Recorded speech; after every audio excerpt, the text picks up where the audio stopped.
Foi neste 7 de setembro do ano de 1822 que Dom Pedro deu início à nossa trajetória como nação independente. Tudo isso aconteceu depois de uma relação bastante estremecida entre os colonos brasileiros. Também somado a isso está a transferência da família real portuguesa para o Brasil em 1808. Foi por causa da possibilidade de recolonização do Brasil que o nosso processo de independência iniciou-se.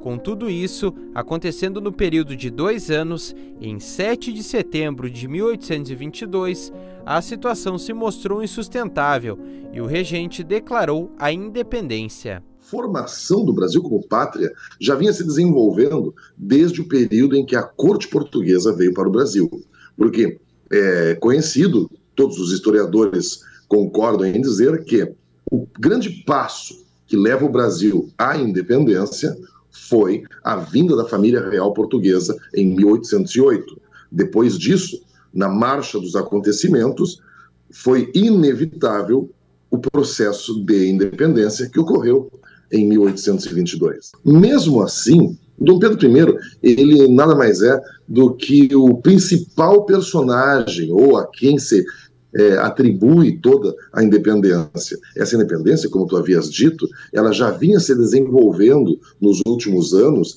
e teve personagens extremamente importantes que, infelizmente, a historiografia brasileira relegou ao esquecimento nos últimos anos. Alguns exemplos é a Imperatriz Leopoldina. Ela assinou a Carta da Independência antes mesmo do Dom Pedro I proclamar a independência no 7 de setembro. O grande articulador da independência, esse sim, brasileiro, José Bonifácio de Andrade Silva, foi quem percebeu tudo o que estava acontecendo, tanto lá na Europa quanto na América Espanhola, e fez a grande articulação para a independência do Brasil. Um fato engraçado nessa história foi o primeiro reconhecimento do Brasil como país independente. Quem fez isso foi a Argentina, que também foi o primeiro país a declarar guerra contra nós em maio de 1823.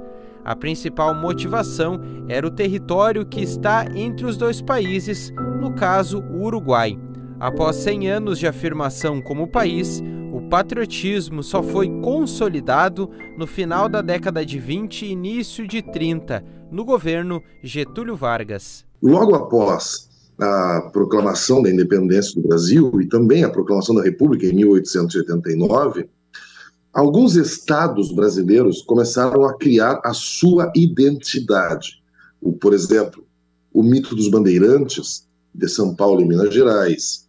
Aqui no Sul, o mito do gaúcho, da Revolução Farroupilha, que nós estamos à véspera de celebrar também a nossa Revolução Farroupilha, mas a identidade do Brasil, esse nacionalismo, esse patriotismo, esses desfiles que hoje nós fazemos, 17 de setembro, porque antes os desfiles eram restritos às capitais e eram desfiles militares, tudo isso vai se consolidar, na verdade vai ser fomentado pelo governo Vargas e depois vai se consolidar com uma cultura que até hoje nós temos.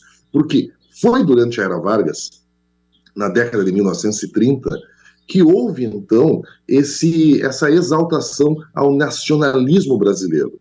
Os desfiles, eles já aconteciam, 17 de setembro, nas principais capitais brasileiras, mas eram desfiles cívico-militares. Então, depois, com Vargas, ele vai colocar as escolas, as crianças, e vai tentar criar essa identidade brasileira.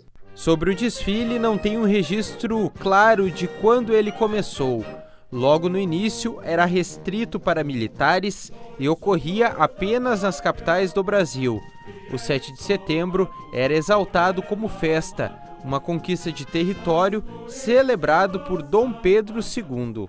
Poucos anos depois da independência, já se praticavam festas lembrando o 7 de setembro. Durante o Segundo Império, o filho de Dom Pedro II, começou então a fomentar isso nas principais cidades. Era festa no Rio de Janeiro, durante o Segundo Império, final do século XIX. A proclamação da República, ela precisava também se legitimar, porque O golpe republicano do 15 de novembro de 1889 não teve participação popular. Então eles precisavam fomentar isso, criar essa identidade numa sociedade que não estava preparada para a república. Por isso criam alguns elementos, como por exemplo o mito de Tiradentes. Então, isso foi se ampliando, foi se desenvolvendo aos poucos, mas era muito restrito, isso acontecia em algumas poucas capitais brasileiras. Mas aí, como eu disse, foi durante a Era Vargas, aí sim, que o desfile se tornou importante. Hoje isso é muito claro. A ideia dos desfiles sempre foi a mesma: promover o nacionalismo, o patriotismo, o civismo e a cidadania. Todos estimulados pela letra e música de Joaquim Osório Duque Estrada e Francisco Manuel da Silva. O nosso hino nacional, gravado pela primeira vez em 1917 e que nos dias atuais se mantém contemporâneo e entoado em grande parte dos eventos oficiais.